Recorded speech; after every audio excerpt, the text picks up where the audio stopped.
Xin chào cả nhà. Hôm nay bếp nhà Chip sẽ hướng dẫn cả nhà cách làm món bánh mì ngọt không cần dùng đến lò nướng. Để làm món này, chúng ta cần chuẩn bị những nguyên liệu sau: 200g bột mì đa dụng, nửa thìa cà phê muối, 3g men nở và cuối cùng là 50g đường. Bước đầu tiên, cả nhà cho 200 bột mì vào một cái bát lớn. Thêm vào đây 3g men nở. Cả nhà cho thêm nửa thìa cà phê muối và cuối cùng là 50g đường. Sau đó chúng ta dùng phới và trộn đều lên.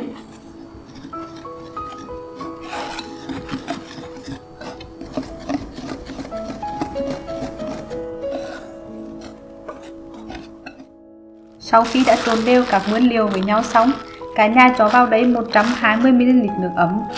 Chúng ta đổ từ từ.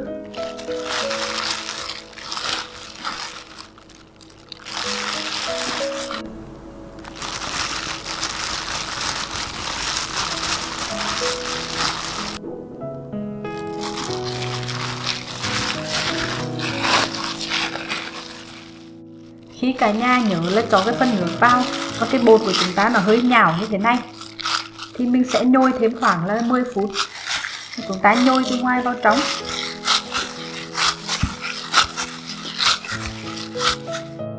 Bột của chúng ta sau khi đã nhồi xong 10 phút thì cả nhà cho vào đấy 10g dầu ăn và chúng ta cho từ từ vào.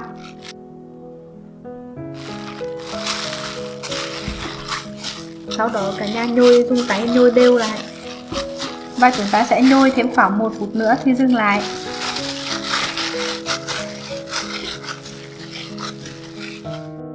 Phần bột sau khi đã nhồi xong thành một khối mịn như thế này, cả nhà quét lên đây một lớp dầu ăn mỏng. Sau đó mình sẽ dùng màng bọc thực phẩm bọc lại và để bột nghỉ trong khoảng thời gian là 40 phút. Phần bột của mình sau khi đã ủ được 40 phút, nở gấp đôi. Cả nhà dùng tay ấn mạnh xuống như thế này để cho phần bột khí nó bay ra. Và chúng ta sẽ nhồi thêm khoảng 5 phút. Nhồi từ ngoài vào trong.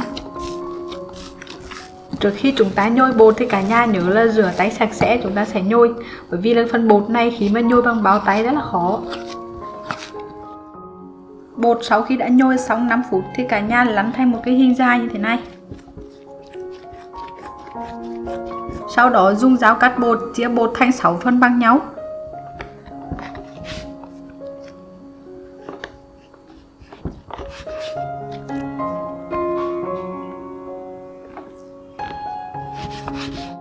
Tiếp theo, cả nhà chuẩn bị một khuôn nướng và lót giấy nến vào.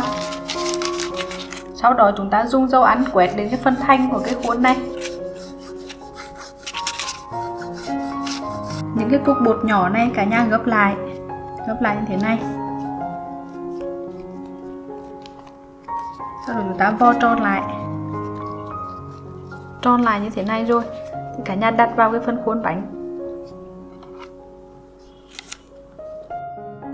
Bây giờ mình sẽ quét vào đây một lớp dầu ăn mỏng lên cả cái mặt bánh. Tiếp theo mình sẽ dùng màng bọc thực phẩm bọc lại và để phần bột này nghỉ thêm 10 phút. Cùng với cái thời gian cho bột nghỉ 10 phút thì cả nhà chuẩn bị một cái nồi inox dây và cho cái dụng cụ hỗ trợ nướng bánh vào. Và cả nhà làm nóng nồi trên lửa nhỏ trong khoảng thời gian là 10 phút. Sau 10 phút thì cái phần bánh này chúng ta sẽ mở ra và rắc lên đây một ít vừng. Nếu như cả nhà không thích ăn vừng thì có thể là bỏ qua bước này. Tiếp theo mình sẽ cho lên đây một ít sữa tươi để phần bánh được thơm hơn. Sau đó cả nhà cho cái bánh vào nồi. Mình sẽ nướng bánh trên lửa nhỏ trong khoảng thời gian là 45 phút.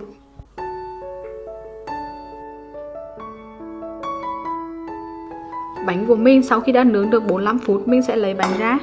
Phần mặt bánh này nó chưa được vàng lắm. Bây giờ mình sẽ lật cái mặt bánh này lại và mình sẽ nướng thêm khoảng là 5 phút nữa. Cả nhà nhớ là mình sẽ nướng trên lửa trung bình trong vòng 5 phút.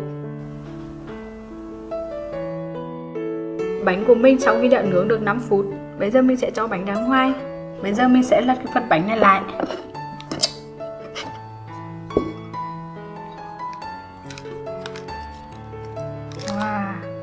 Tiếp theo, cả nhà quét lên đây một lớp bơ đun tan chảy.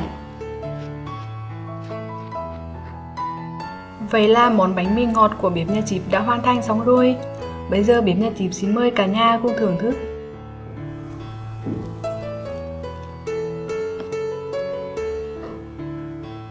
Làm theo công thức này thì bánh mì chúng ta rất là mềm.